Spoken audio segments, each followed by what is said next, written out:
Hello! I got to steal the introduction this week because we are currently away on holiday. Now, we really appreciate whenever you come back for an episode or if you're joining us for the first time. But we didn't want to leave you hanging, so we went into our archives, pulled out an episode that didn't quite pass our quality checks, but we hope that you enjoyed anyway. We're talking a little bit about Advents for planners, so we hope you enjoy this episode, and we will see you on our next one.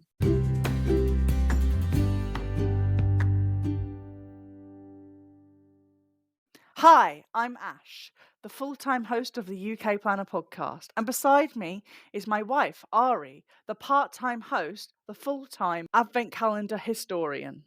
Hello. Now, I know that it's going to be quite a while until shops start talking about their Advents, but I'd love to kind of talk about them between us two. I think you were actually in Planner Advents before I was.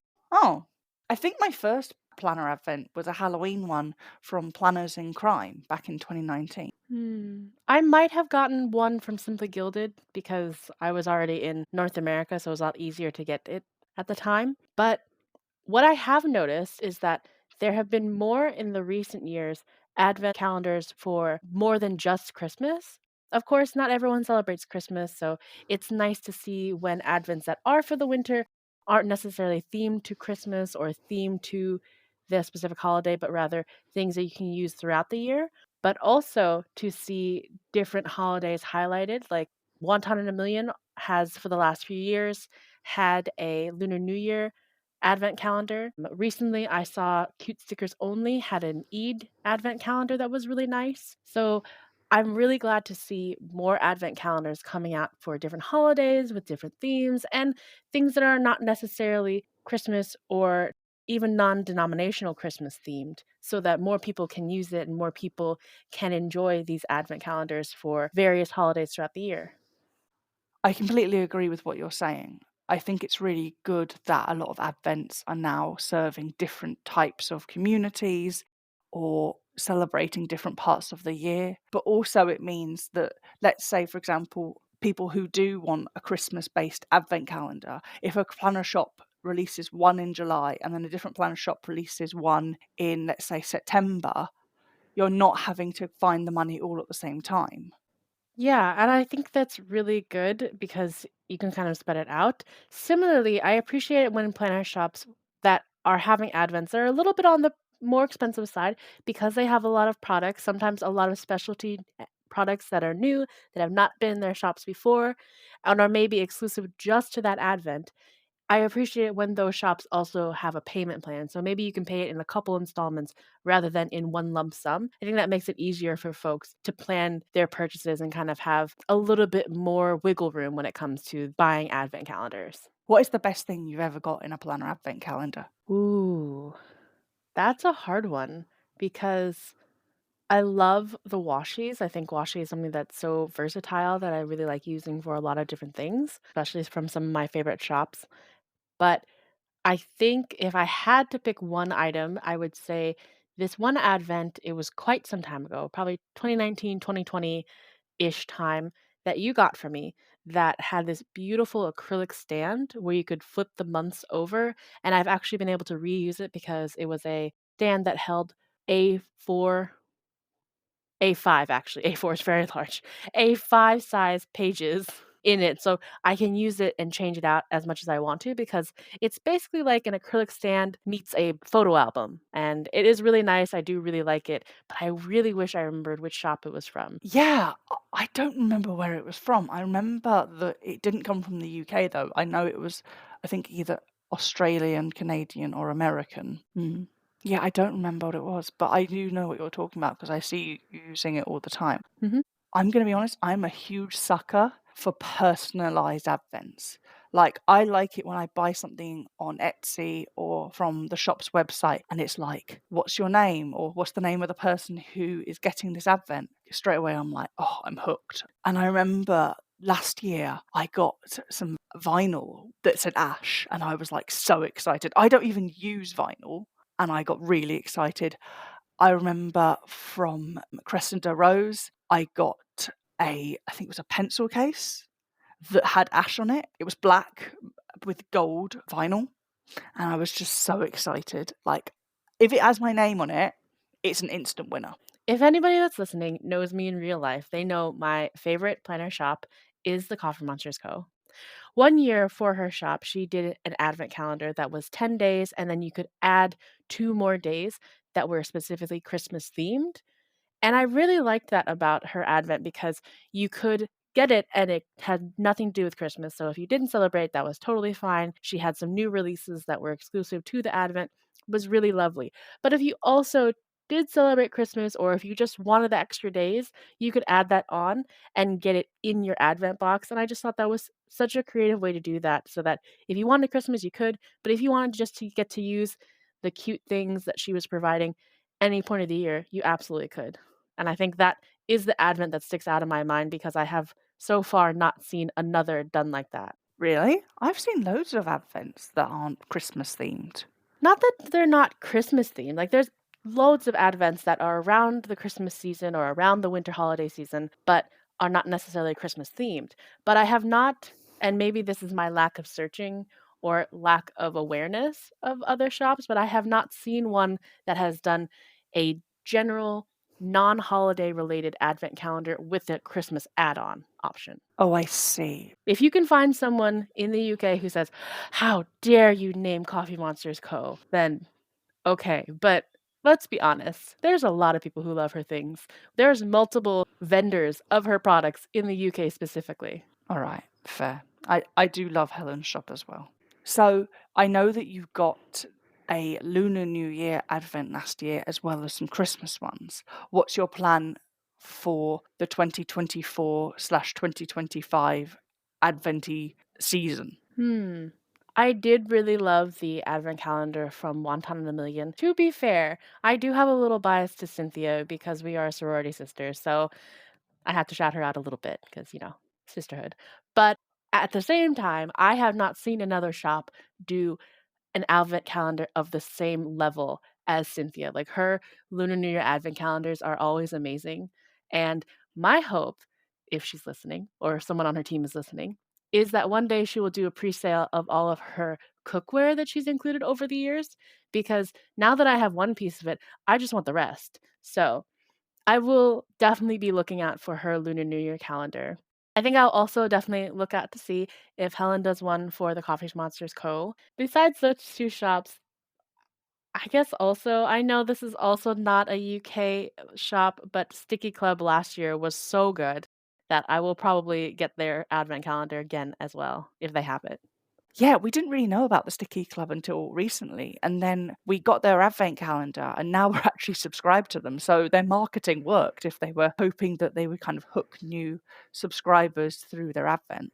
What I really love about Sticky Club is that they highlight artists that maybe don't sell their own stickers or even don't sell their art, and they work together to create these beautiful sheets and different goodies that they include every month. And their advent calendar was so aesthetic, like down to the envelopes being individually printed with multiple prints, just beautiful. The silver hollow on those black envelopes. I have kept every single one and I want to craft with them, but I also can't bring myself to cut into them. Do you think it's unusual that we tried a sticker-based business without ever using their shop before? Because obviously it's quite an investment to buy an advent calendar if you haven't bought from that business. I think that if the shop is fairly well developed or well established, then no, I don't really see a problem with it. And especially when it is a shop that it has a single artist, you kind of get a sampler platter almost of their shop and what they tend to bring out. Oftentimes it's new trials of things, but then there will be standard sticker sheets that is very much in their style. So I think it's a nice way to kind of try it out before investing too much because for me, I'm very much a single shop per spread kind of person. I don't often mix different art styles just because I like to keep things fairly cohesive. And so getting an advent calendar, most of the time I can create a whole spread with just the advent calendar pieces, especially when there's at least 12 days, then there tends to be enough to have at least a couple spreads just with that shop. You know what really bothers me though, is when a business or a shop has spent evidently a lot of time on their advent. You can tell that they have thought about having all of these individual products that sync together but are also individual, and trying to get value for money while also that they're not at a loss. And then people go on and complain about the price. I think that it's really hard because at the end of the day, all of these shop owners are also everyday people trying to survive in the cost of living that we're in the economy that we are in, and also keeping a business running. There's a lot of work that goes into these advent calendars, and many of them are done by hand. Many of the drawings are done by hand to start with and then digitized. And it takes a lot of time and effort, especially the ones that are custom done or have very fancy items put into it. That costs money. And while, of course, it's wonderful when you can afford to get these advents and when you can get multiple advents, at the end of the day, people have to be able to also pay themselves and anyone who may work for them at the same time. So it's that tricky balance between making it affordable so that your audience can get them while also not undervaluing your work or the work of any members of your team. Absolutely. I hadn't even thought about that. That, when I mentioned earlier that Holly from Cressida Rose was personalizing all of the pencil cases, that she would have had to individually weed that vinyl, individually place them. And also quality control. I don't know of any shop that doesn't hand pack their orders in some way, either the shop owner themselves or someone in their team. And so there's also tons of quality control. You have to make sure that every sheet is correctly cut, make sure that nothing is smudged, there's no cracks, there's no bends, nothing like that, because people will know and it will be really disappointing. And so no shop owner wants to have someone come back to them and say, hey, something was messed up in my order. In general orders, let alone in advent orders where you might not open it until months after it arrives. So by the time you actually do, you've built up the excitement for it. You know what I would love? I would love if we could get somebody who has done an advent maybe, the last 3 years, and then also individually do a different episode where we have somebody who's about to do their first advent. And I'd love to kind of, get some different perspectives on this, because I think it is something that is huge in the planner community. Either you want one or you've got one or you've got like four.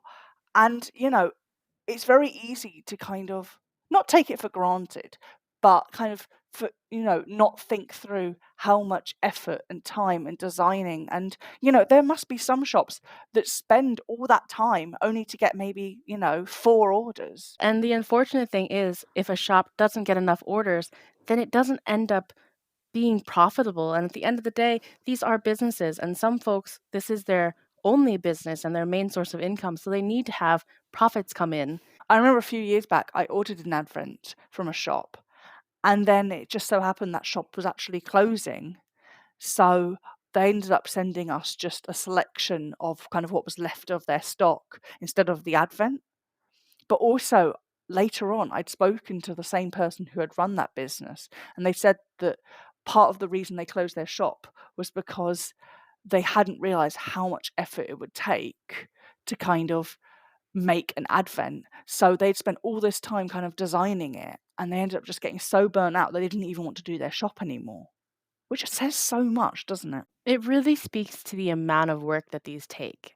And I know that I am very guilty of being one that tends to open everything at once. I am a little impatient when it comes to advents and also forgetful. So either I open everything at once or I open a little bit and then I forget or I get busy. And so then I end up opening the rest of it all on one day, which is usually the last day or a couple days after the last day. You know what the best find I've ever had of an advent? I got one for free. And you know how I got one for free? I went to a planner event, and on the swaps table, somebody had put an entire advent on the swaps table. Wow. I wonder if it was like an oops that a shop put on because maybe it was the leftover oops. Occasionally, I'll find a sheet or the occasional products that I recognize from an advent that I already got. But to find an entire advent, that was a find. Yeah, I've definitely picked up pieces of Advents on a swaps table before. And to be fair, sometimes there are pieces in Advents that aren't someone's style, or they might already have something like that, so they put it on. I think one year we picked up a couple pairs of scissors that had been in someone's Advent, but the person that put them on there said, I already had this scissor, so I had a couple extras because they had ordered more than one of the same Advent.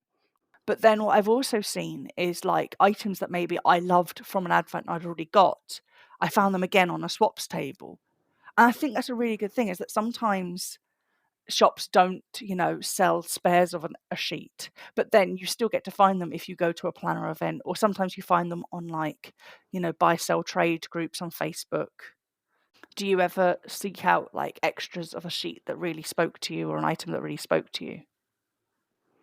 I do usually check out the shop owners' websites to see if they're going to sell extras, particularly washies. If I really like a washi, I will always see if I can grab any extras that might have been ordered. But the thing that I think I see on swaps tables the most often are the sticker sheets with the year, like the upcoming year that people include in advent calendars. And while I can see them being very useful, maybe this is controversial, but I do kind of wish that those were sold as either sticker sheets in the shop or add on sheets that you can elect to have or not.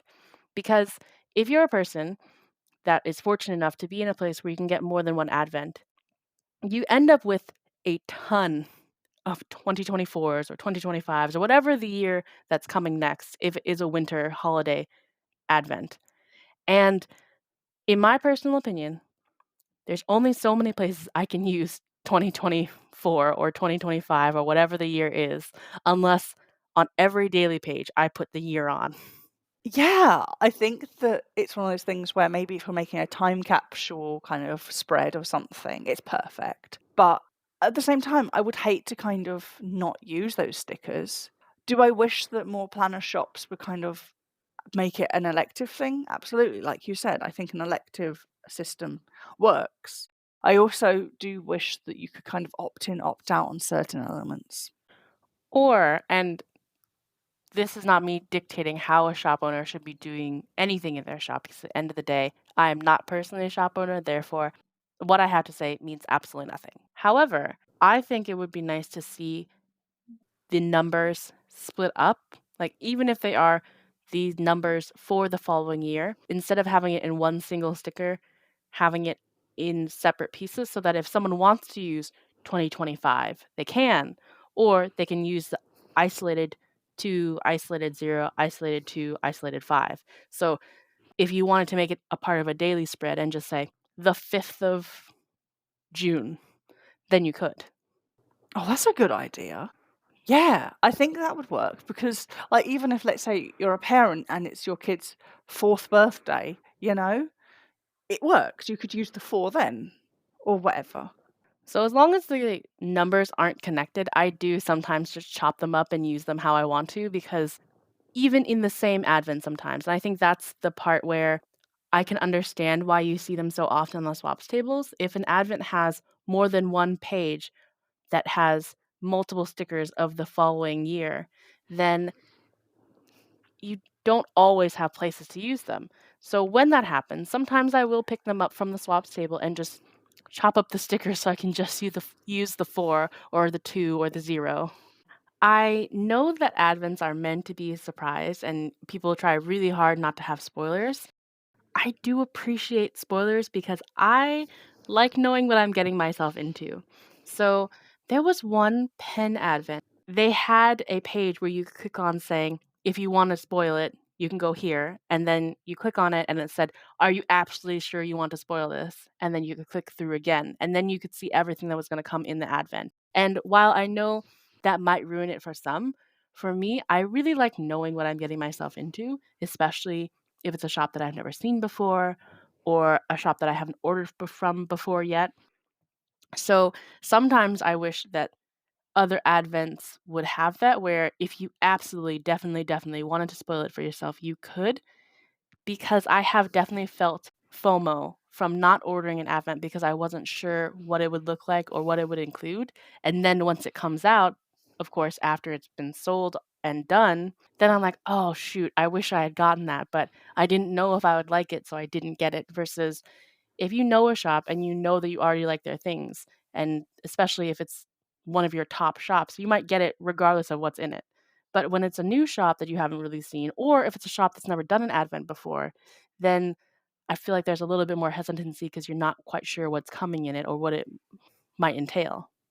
Yeah, I totally agree with what you're saying, and I don't think you're the first. Like, I have seen it time and time again when people do kind of like reveal videos of their planner advents, and then everyone's like, "Oh, where did you get that? Where did you get that?" Like, I remember there was an advent, I can't remember what their name was, that like they ended up having to do another one, for people and telling them that you're not going to get it till January though, and people didn't mind because so many people had like watched like a certain reveal video and they were like, "Oh my god, I want that."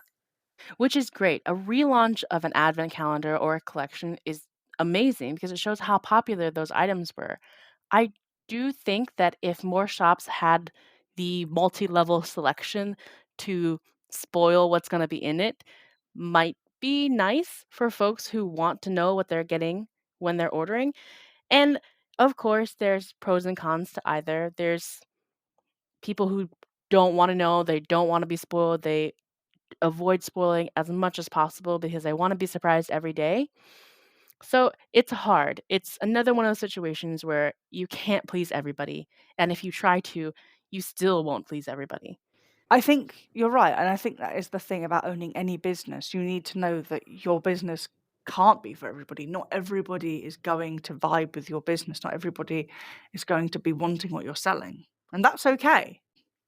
But I am excited to see the advents that do come out for the 2024 season. I know that Christmas for July, a few advents come out and then, they start slowly coming out from there. So I'm really excited to see what shops are kind of going to return with more advents and which ones are going to kind of do their advent for the first time or bring back in their advent if they haven't done it for a few years. Absolutely. It'll be really exciting to see, and hopefully, we are prepared and our wallets are prepared. Yes, I'm really excited. And it would be lovely, like I said, to get maybe a shop that's done an advent in the past to come and talk to us about that. And maybe a shop that's maybe once they've announced that they're doing an advent for the first time, it'd be lovely to talk to them about kind of it's their first one. So, super subtle invitation to anybody who might be listening who's a shop owner doing their advent that they've done for many years, or if this is your first year considering doing an advent, please hit us up on socials. We would be so happy to talk to you. Yes, this is definitely a call to action to anybody who doesn't mind us asking loads of questions about the logistics of, having a planner advent. But we promise that we won't ask you for any spoilers. But if you want to tell us, we're happy to keep the secret until it comes out. Ari just did an amazing eyebrow wiggle. Anyway, thank you so much for listening. We hope that you enjoyed this episode. Yes, thank you so much for joining us. Whether you're coming back from a different episode or this is your first time hearing us, we are so glad you're here. As always, everything will be linked below. We would love to hear you on socials at the UK Planner Podcast on Instagram. And thank you for being with us. We hope to have you in another episode. I hope your washi is straight and your stickers go exactly where you want to place them. Thanks so much, everybody. Bye. Bye!